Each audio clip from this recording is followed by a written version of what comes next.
برنامه خبری رادیو زودی تقدیم شما و من شعله گل خوجت در خدمتتان. امروز 8 نوامبر است و نخست توجه کنید به سرخط موضوعها.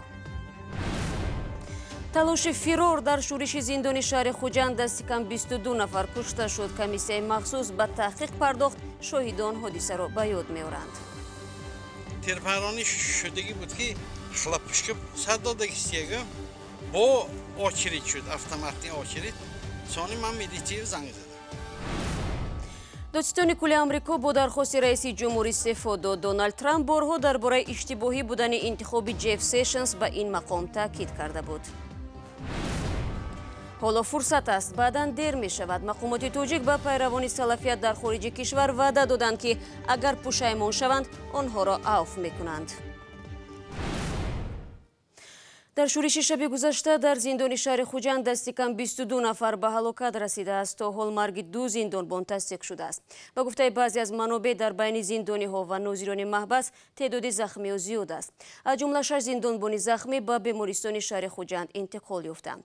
یکی از پاسبان های کشته شده زندان را روز پنجشنبه در زادگاهش نویه مسجد دفن کردند. احسان یعقوبی 29 ساله چند سال باز در محبس کار میکرد.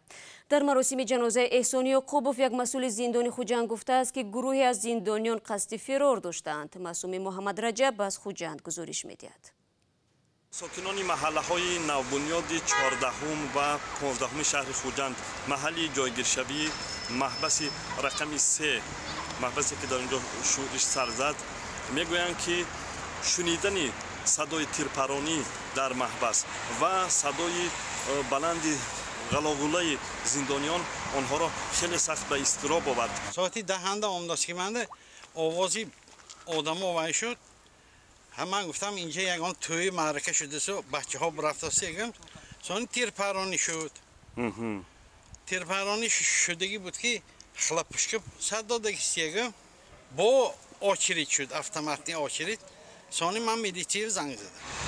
شورش در محبس رقم 3 شهر خوجند تخمینا ساعت‌های 10 شب 7 و 8 نوامبر رخ داده است. یک 20 ماشین میلیسیونرها آمدن. همین که پران تا همین پایان محله آوازش رفته کن. صبح روز 8 نوامبر که به محل حادثه نزد محبس رقم 3 رفتیم، ما را نزدیک شدن نماندن و گفتند که رهبریت محبس و سرایاست اجرای جزاها در تاجیکستان اجازه ندادند که شهروندان عادی به محبس نزدیک شوند.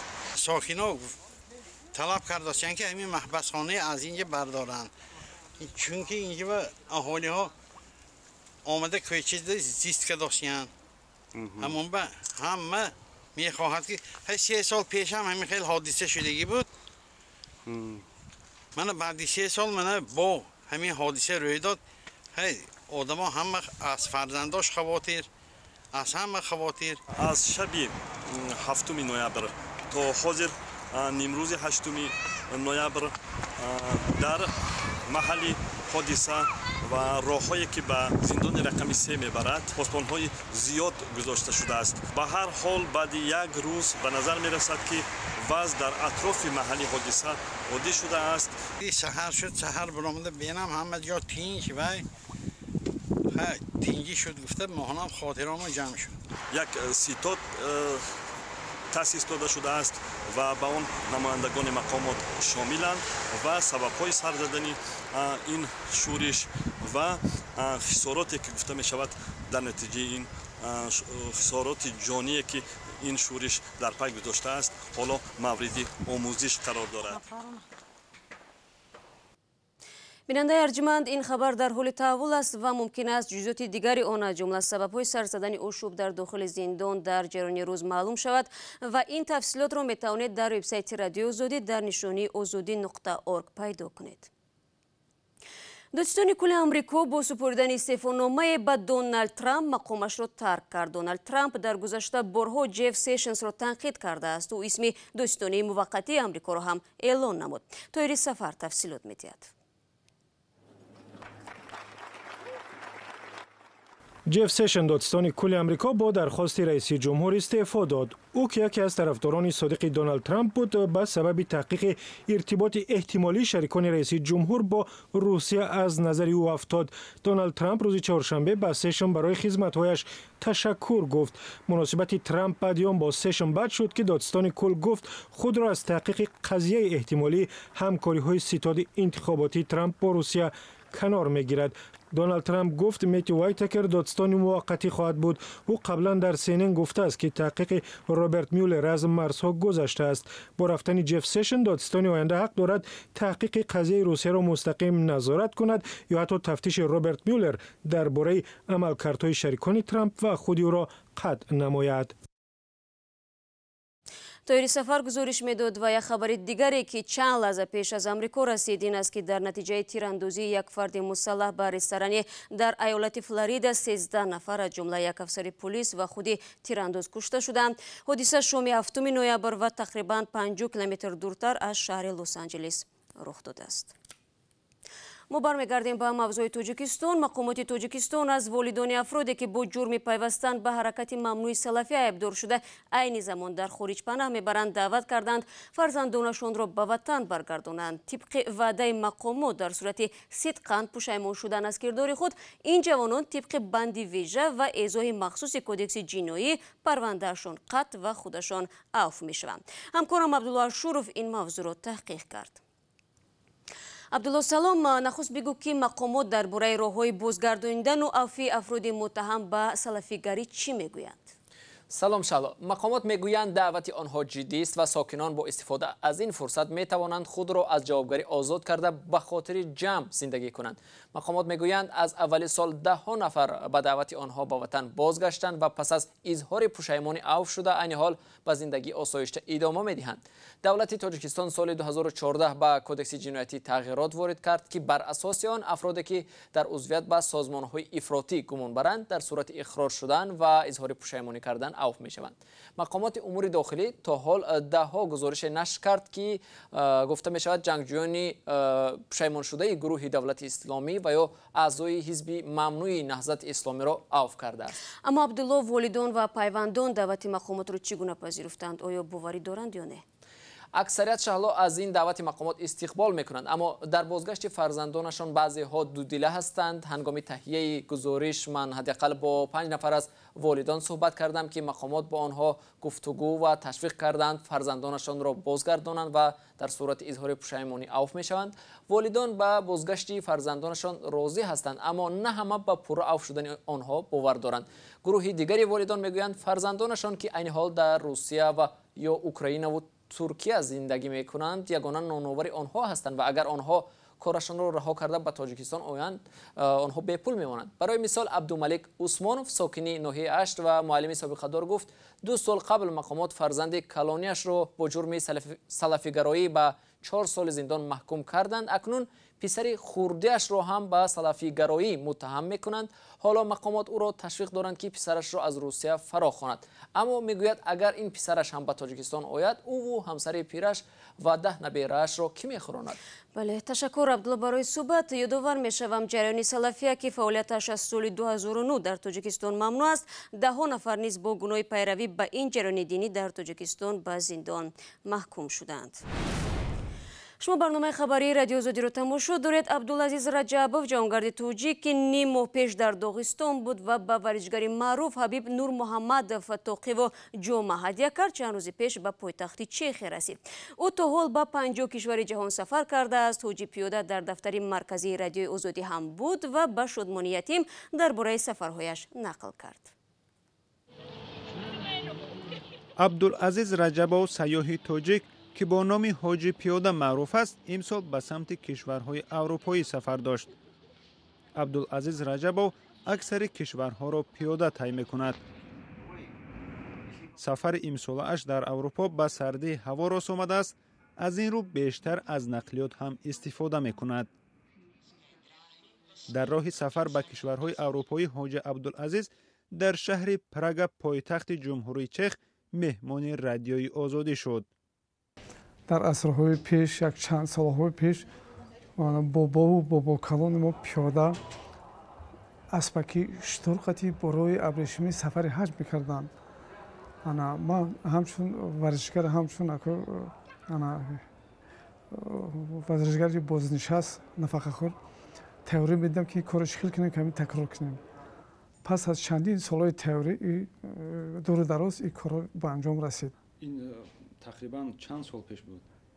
2005 Москав омада ҳамҷо баъд чанд нафаро 6 нафар тақрибан тамсил гирифтем ки бо тариқи хатсайри сафари мо чунин буд. яъне ки Москав Удмуртия 2 сол ма уҷа хизмат карда будам, баъд Татаристон, Калмикистон, Доғистон, Чеченистон, Озарбойҷон, Грузия, Турсия, Сурия, Иордания, Саудия Арабия. сафари мо тақрибан 9 моҳ 12 рӯз тӯл кашид. аслан идеяи гардиши ҷаҳон ба шумо кай пайдо шуд ва то ҳол ба чанде аз кишварҳо сафар кардаед?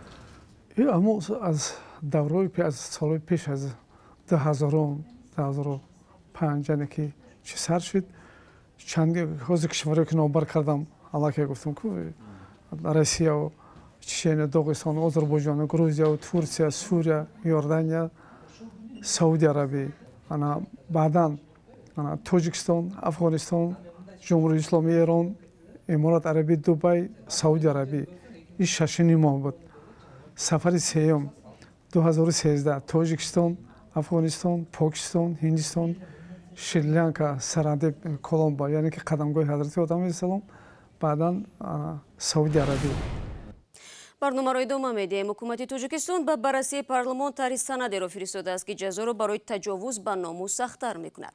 муаллифони тарҳ гуфтанд ин тағйирот зарурати ҳаётӣ дорад ва бо ҳадафи пешгирӣ аз афзоиши таҷовуз ба номус таҳия шудааст. бар асоси тарҳи пешниҳодии ҳукумат ҷазои онҳое ки қурбониёни таҷовуз ба номусро ба бемории вируси норасоии масунияти бадан ва ё спид мубтало мекунанд сангин хоҳад буд. дар Тоҷикистон соли 2017 53 ҳодисаи таҷовуз ба номус сабт гардидааст ки дар муқоиса ба соли пеш бештар будааст. ҳоло қонунҳои Тоҷикистон барои таҷовузи ҷинсӣ аз 3 то 7 соли зиндонро пешбинӣ мекунанд. ва як сокини Ҳироти Афғонистон саъй дорад дар ҳифзи ҳунари мардумӣ мусоидат кунад. ҳарчанд ашёи сохтаи ӯ дар дохил талабгори зиёд надорад, аммо бинобар дилбастагӣ ба ин ҳунар намехоҳад онро канор гузорад ва соатҳои дароз ба шишасозӣ машғул мешавад.